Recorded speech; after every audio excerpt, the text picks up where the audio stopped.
Dear friends, these past years have presented us with many complex food security challenges. We have had 3 years of a pandemic on the top of the economic downturns, conflicts and war, the climate crisis, interrupted international supply chains, increased inequalities, and rising food prices, among others, all confirming how interconnected our economies and lives are.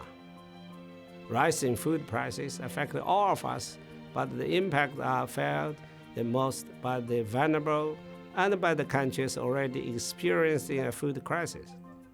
Today, 3.1 billion people around the world still cannot afford a healthy diet.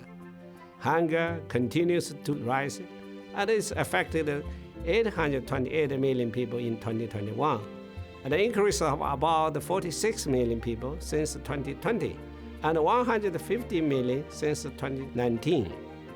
Farming and malnutrition are leading to loss of lives and put at risk the health future for our children.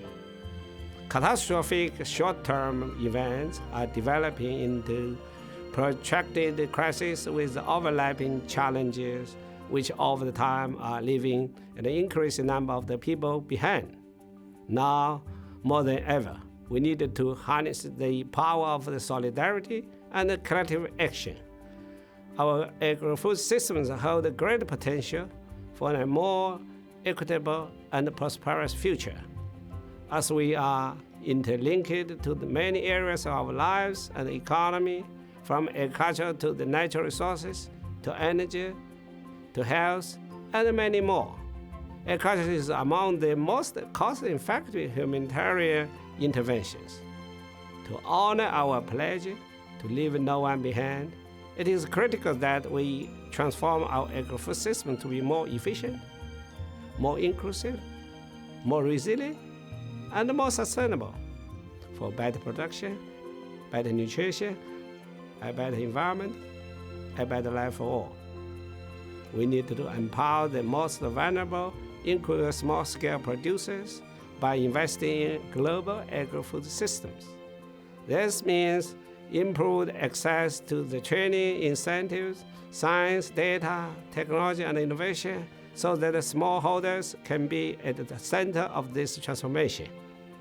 We need to descend rural employment and services, and to end the child labor, while fostering gender equality and supporting rural and indigenous peoples who are the custodians of much of the Earth's biodiversity. At the same time, governments need to provide timely and well-targeted social protection programs that protect the most fragile.